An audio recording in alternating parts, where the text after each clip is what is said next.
Bismillahirrahmanirrahim. Assalamualaikum warahmatullahi wabarakatuh.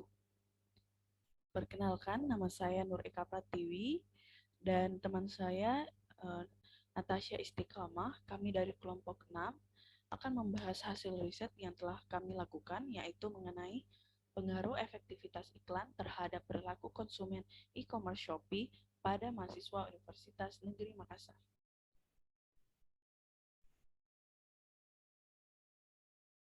Baik, saya akan membahas mengenai pada bab 1 terlebih dahulu mengenai pendahuluan, yaitu latar belakang mengapa kita mengambil tema ini. Di zaman yang semakin berkembang, teknologi di era globalisasi memasuki era yang lebih baru, lebih mudah dan lebih cepat. Kemajuan ditambah dengan adanya internet ini, salah satunya termasuk di negara Indonesia yang merupakan negara berkembang penduduknya. Nah, negara yang berkembang penduduknya ini Indonesia sangat terbuka mengenai teknologi baru. Hal tersebut berpengaruh pada pemakai internet di Indonesia yang setiap tahun angkanya semakin meningkat. Internet tumbuh secara luas dan besar sebagai alat informasi ataupun komunikasi tidak dapat diabaikan dalam kehidupan manusia saat ini. Masyarakat itu sangat lekat pada teknologi yang sekarang sangat berdampingan dengan manusia. Dengan adanya internet, komunikasi menjadi lebih mudah dan lebih cepat untuk mendapatkan informasi. Bahkan dalam dunia bisnis, media internet itu memberi banyak nilai atau value, keuntungan juga bagi produsen dan konsumen, di mana pemasar barang dan jasa itu melalui internet sangat memasarkan produk dan jasa karena internet ini sangat efisien dan praktis. Konsumen itu lebih mudah mengakses internet seperti berbelanja online. Nah, sekarang itu ketika masyarakat membeli berbelanja online itu hitungan detik saja sudah terjadi transaksi antara konsumen dan produsen. Dan konsumen itu sudah memiliki barang yang dia inginkan dalam hitungan detik. Fenomena ini menjadikan banyak perusahaan berlomba-lomba untuk meningkatkan penggunaan internet untuk bertujuan untuk memasarkan produknya serta untuk mengembangkan bisnisnya. Di Indonesia mulailah diperkenalkan oleh beberapa perusahaan yaitu sistem electronic commerce atau e-commerce yang biasa disebut sekarang, yang merupakan salah satu bentuk transaksi bisnis secara elektronik melalui media internet. Salah satu e-commerce yang terkenal di Indonesia yaitu Shopee. Perusahaan berbagai e-commerce terus meningkatkan performanya di internet, terutama di Indonesia karena beberapa e-commerce itu sudah merajalela di Indonesia. Nah, hal ini membuat Shopee berusaha bersaing terus untuk meramaikan pasar transaksi online. Nah, Shopee itu mulai beroperasi pada tahun 2015 di akhir bulan Juni, yaitu Shopee berada di bawah naungan CEA Group yang berada di Shopee, yang berada di Singapura. Nah, Shopee ini sebagai salah satu wadah jual beli secara online yang telah melakukan perubahan yang untuk menarik minat pelanggan agar lebih banyak bertransaksi melalui situs tersebut. Nah, Shopee itu lebih fokus pada platform mobile sehingga orang lebih mudah mencari produk, menjual produk itu hanya melalui handphone atau gadget atau ponselnya. Nah, dalam membuat keputusan untuk membeli suatu barang, produk, maka efektivitas iklan menjadi salah satu faktor penentu utamanya. Nah, pasalnya, iklan Shopee ini hampir setiap saat muncul di berbagai media sosial dan televisi. Media sosial contohnya itu Instagram, TikTok, atau platform-platform musik, sehingga memunculkan ingatan di benak masyarakat sebagai konsumen uh, yang membuka iklan Shopee tersebut, ditambah dengan Shopee yang menyisipkan promosi penjualan melalui iklan yang ditayangkan di media sosial maupun di televisi. Contohnya iklan Shopee itu menggunakan iklan yang berisi penawaran diskon, gratis ongkos kirim, yang tentunya membuat konsumen ini menjadi lebih tertarik. Nah, dan akan membuat suatu keputusan dalam pembelian. Berdasarkan penjelasan yang saya jelaskan tadi, maka kami tertarik untuk melakukan penelitian mengenai pengaruh efektivitas iklan ini terhadap keputusan pembelian di e-commerce Shopee pada mahasiswa Universitas Negeri Makassar. Baik, di sini rumusan masalah yang kami buat yaitu apakah ada pengaruh efektivitas iklan terhadap keputusan pembelian di e-commerce Shopee pada mahasiswa Universitas Negeri Makassar. Terus ada tujuan penelitiannya juga yaitu untuk mengetahui uh, permasalahan yang diuji adalah untuk mengetahui pengaruh efektivitas iklan terhadap keputusan pembelian produk e-commerce Shopee uh, pada mahasiswa Universitas Negeri Makassar. Baik, lanjut. Pada bab 2 ini terdapat tinjauan pustaka dan kita akan membahas keputusan pembelian. Di Solomon 2018 mengatakan keputusan pembelian ini uh, dalam tindakan dari konsumen untuk mau membeli atau tidak terhadap produk. Nah, dalam memutuskan untuk membeli atau memakai suatu produk atau jasa, seringkali para konsumen itu mempertimbangkan beberapa hal seperti kualitas, harga, serta popularitas dari produk ini. Nah, menurut Sivan Komuk 2007 mengatakan bahwa keputusan sebagai seleksi terhadap dua pilihan alternatif atau lebih untuk individu perlu memilih di antara alternatif yang tersedia. Terus Laun dan Bita menjelaskan mengatakan bahwa pengambilan keputusan membeli adalah keputusan konsumen mengenai apa yang akan dibeli, berapa banyak yang akan dibeli, di mana akan dilakukan, kapan akan dilakukan, serta bagaimana pembelian akan dilakukan. Nah, menurut Kotler juga mengemukakan dalam keputusan pembelian konsumen merupakan pembelian merek yang disukai, tetapi dua faktor berada di antara niat pembelian serta keputusan pembelian. Nah, faktor pertama yaitu faktor sikap orang lain, dan faktor yang kedua adalah faktor yang tidak diharap. Keputusan pembelian konsumen pada dasarnya itu sama, hanya saja proses tersebut tidak semua konsumen itu lakukan.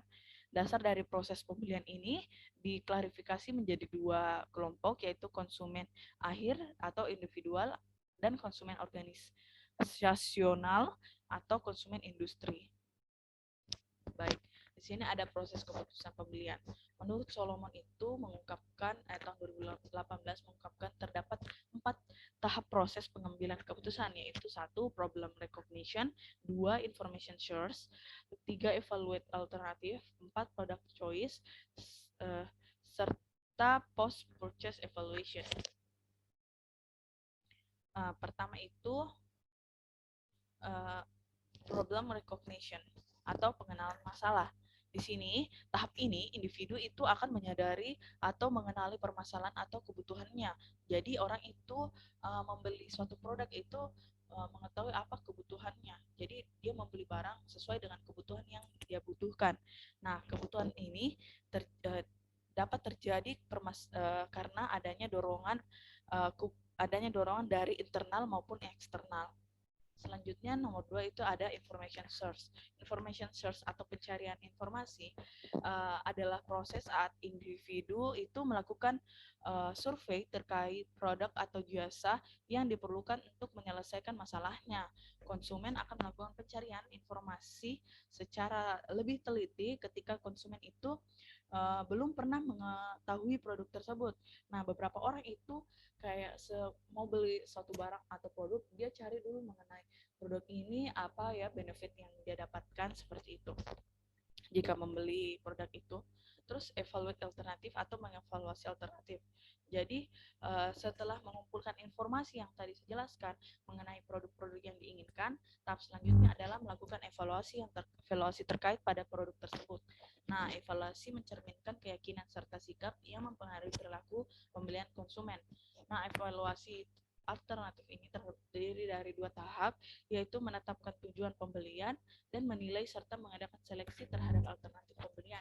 Pada akhir tahap evaluasi alternatif, konsumen akan menyederhanakan pilihan alternatifnya.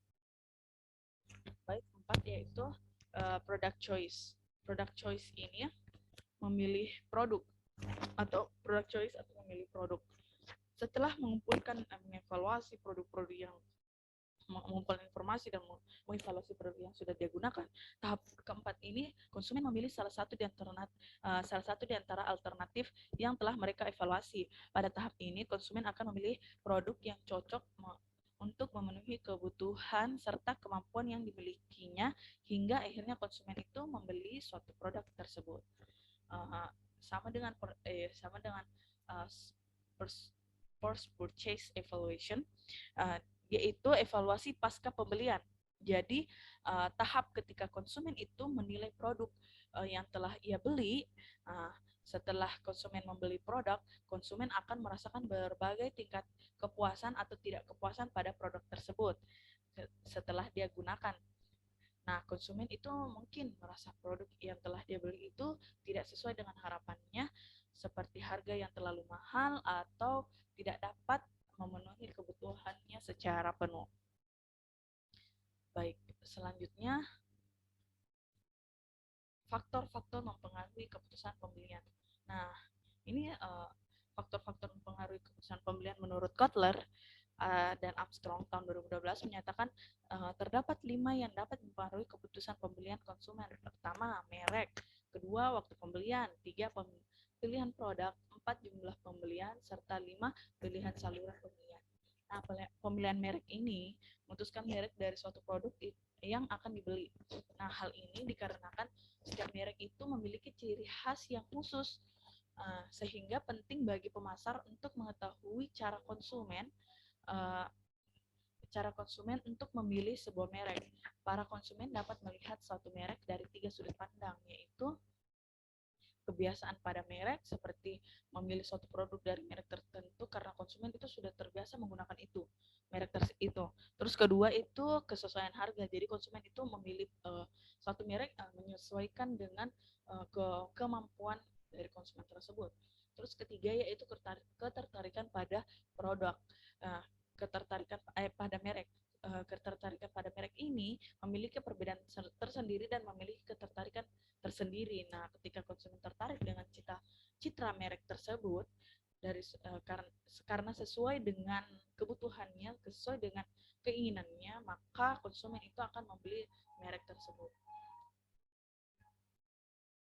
Selanjutnya, kedua ada waktu pembelian. Nah, di sini setiap konsumen itu memiliki pemilihan waktu pembelian yang berbeda-beda. Pembelian tiap hari, tiap bulan, atau tiap tahun, dan sebagainya. Hal ini dipengaruhi oleh tiga situasi, yaitu keuntungan yang dirasakan, kesesuaian dengan kebutuhan, serta alasan pembelian, di mana pemasar menciptakan suatu produk untuk alasan tertentu yang digunakan untuk memenuhi kebutuhan masing-masing konsumen. Seperti itu. Baik, ketiga ada pilihan produk. Pilihan produk ini mengambil apabila konsumen bisa mengambil keputusan untuk membeli suatu produk menggunakan uangnya untuk hal yang lain, sehingga pemasar perlu memuaskan perhatiannya untuk individu yang berminat membeli suatu produk serta alternatif yang menjadi pertimbangannya. Pemilihan produk merupakan pilihan konsumen pada produk yang dibelinya sesuai dengan kualitas yang diinginkan serta manfaat yang diperoleh. Terus itu ada pemilihan produk serta manfaat produk dan juga jumlah pembeliannya. Nah, di sini jumlah pembelian yang keempat saya akan jelaskan, yaitu konsumen bisa mengambil keputusan mengenai banyaknya produk yang akan dibeli. Pembelian produk dapat lebih dari satu, sehingga pemasar perlu menyiapkan kebutuhan-kebutuhan tersebut. Nah, keputusan pembelian sebagai orang memutuskan jumlah pembelian itu memiliki alasan, yaitu keputusan pembeliannya itu untuk sebagai persediaan. Seringkali konsumen itu membeli suatu produk untuk 1 bulan penggunaannya begitu. Terus kedua, keputusan jumlah pembelian. Nah, keputusan jumlah pembelian ini dapat membeli suatu produk dalam jumlah banyak disesuaikan dengan kebutuhannya. Jadi konsumen itu membeli banyak untuk menyesuaikan kebutuhan yang konsumen butuhkan. Baik, 5 yaitu pilihan saluran pembelian. Nah, konsumen harus mengambil keputusan mengenai penyalur yang akan dikunjungi. Setiap konsumen memiliki perbedaan dalam menemukan penyalur. Hal ini dapat dipengaruhi oleh beberapa faktor, yaitu pelayanan yang diberikan, nah, persediaan barang, terus kemudahan untuk mendapatkannya. Nah, selanjutnya advertising. Nah, di sini kita akan menjelaskan advertising atau iklan. Menurut Manap tahun 2016 menyatakan pada tahun 1890 advertising itu telah dirumuskan sebagai berita tentang barang dan jasa. Advertising menjadi wadah penyampaian pesan penjualan yang ditujukan kepada masyarakat melalui acara-acara yang persuasif untuk mencapai tujuan, yaitu menjual barang, jasa, atau ide. Terus beberapa media advertising yang dapat digunakan. Pertama, advertising dapat dilakukan pada media elektronik maupun non-elektronik seperti TV, surat kabar, buku, dan sebagainya. Pemilihan media advertising ini didapatkan pada daerah yang akan dituju. Sasaran konsumen ini siapa nih? Nah, terus ada fasilitas yang disediakan oleh media serta daya tarik tersendiri dari media-media tersebut. Nah, contohnya seperti ini, khususnya iklan show.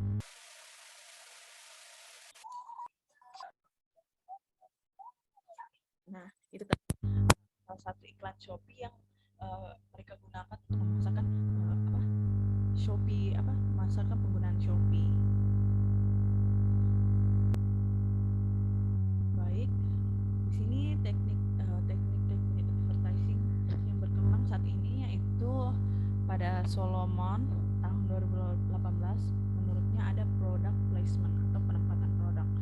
Nah, product placement ini menempatkan produk salah satu cara pengiklanan dengan menyisipkan iklan Shopee di iklan produk di sela-sela acara seperti acara reality show, film, atau drama. Saat menggunakan teknik ini, pemasar perlu menganalisis peminat dari acara tersebut. Hal ini dilakukan menyesuaikan dengan target konsumen yang dari pemasar. Nah, itu tadi contohnya yang kayak Shopee gunakan iklan tersebut, itu dia gunakan di setelah acara reality show atau di televisi atau di YouTube, di tengah-tengah YouTube ada langsung iklan Shopee yang muncul. Nah, seperti itu. Terus advergaming ini merupakan teknik pengiklanan dengan menyisipkan iklan pada aplikasi permainan atau video-video. Nah, hal ini paling sering kita ketemui ketika membuka YouTube ataupun kita sedang bermain game online. Tidak jarang saat kita bermain game akan muncul iklan mengenai suatu produk, jasa, atau barang. Nah, seperti kayak aplikasi-aplikasi game yang kita sedang bermain game, itu tiba-tiba ada iklan Shopee yang muncul seperti itu. Nah, di sini ada beberapa tipe advertising. Ada 6 tipe. Pertama ada price advertising, merupakan jenis iklan yang lebih menampilkan harga yang lebih menarik. Terus ada quality advertising, merupakan jenis iklan yang memperlihatkan kualitas tinggi dari produk. Terus ada prestige advertising, merupakan jenis iklan yang menampilkan fashion untuk diasosiasikan dengan unsur kekayaan. Terus ada product advertising, yang merupakan jenis iklan yang menampilkan manfaat dari produk jika konsumen memakai produk tersebut. Atau brand advertising, merupakan jenis iklan yang memberikan impresi mengenai nama brand kepada konsumen. Terus institutional advertising, yang merupakan jenis iklan menampilkan nama perusahaan dengan tujuan mempunyai kesan terhadap terhadap nama perusahaan. Terus di sini terdapat tujuan advertising. Nah, tujuan advertising itu yang utama sebagai berikut: menyadarkan para masyarakat sebagai konsumen sekaligus memberikan informasi mengenai suatu produk, jasa, atau ide. Bilang, ada loh ini produk ini ya. Nah, produk ini itu untuk benefitnya jika dibeli untuk ini begitu. Terus kedua itu menimbulkan rasa suka pada diri konsumen terhadap produk atau jasa serta ide yang dihasilkan. Terus ketiga yaitu dapat meyakinkan kebenaran tentang apa yang ditujukan dan dengan iklan mendorong konsumen untuk berusaha memiliki dan menggunakan produk dan jasa yang yang diiklankan. Terus ada fungsi advertising. Nah, fungsi advertising ini fungsi utamanya atau periklanan ini yaitu untuk sumber informasi yang saya jelaskan tadi. Kedua, kegiatan ekonomi untuk mendorong perekonomian semakin berkembang karena produsen didorong tetap memproduksi dan memperdagangkan produknya yang diperjualbelikan. Terus pembagi beban biaya, terciptanya skala ekonomi yang besar bagi setiap produk dibantu oleh periklanan sehingga menurunkan biaya produksi dan distribusi per unit. Terus keempat itu ada sumber dana media. Periklanan merupakan sumber dana media yang menunjang untuk tetap eksis. Nah, media yang digunakan ini banyak bermunculan membuat persaingan semakin ketat. Terus di sini ada beberapa manfaat advertising. Pertama, menarik konsumen baru untuk membeli lebih banyak, meningkatkan referensi perusahaan, meningkatkan konsumen dan prospek konsumen mengenai manfaat dari produk atau jasa, membangun dan mempertahankan identitas perusahaan, terus mempromosikan, memperkenalkan bisnis ke konsumen, investor, dan pihak-pihak lainnya, terus membantu meningkatkan penjualan. Jadi periklanan ini suatu proses komunikasi yang mempunyai kekuatan sangat-sangat penting sebagai alat pemasaran yang membantu menjualkan barang atau produk dari perusahaan.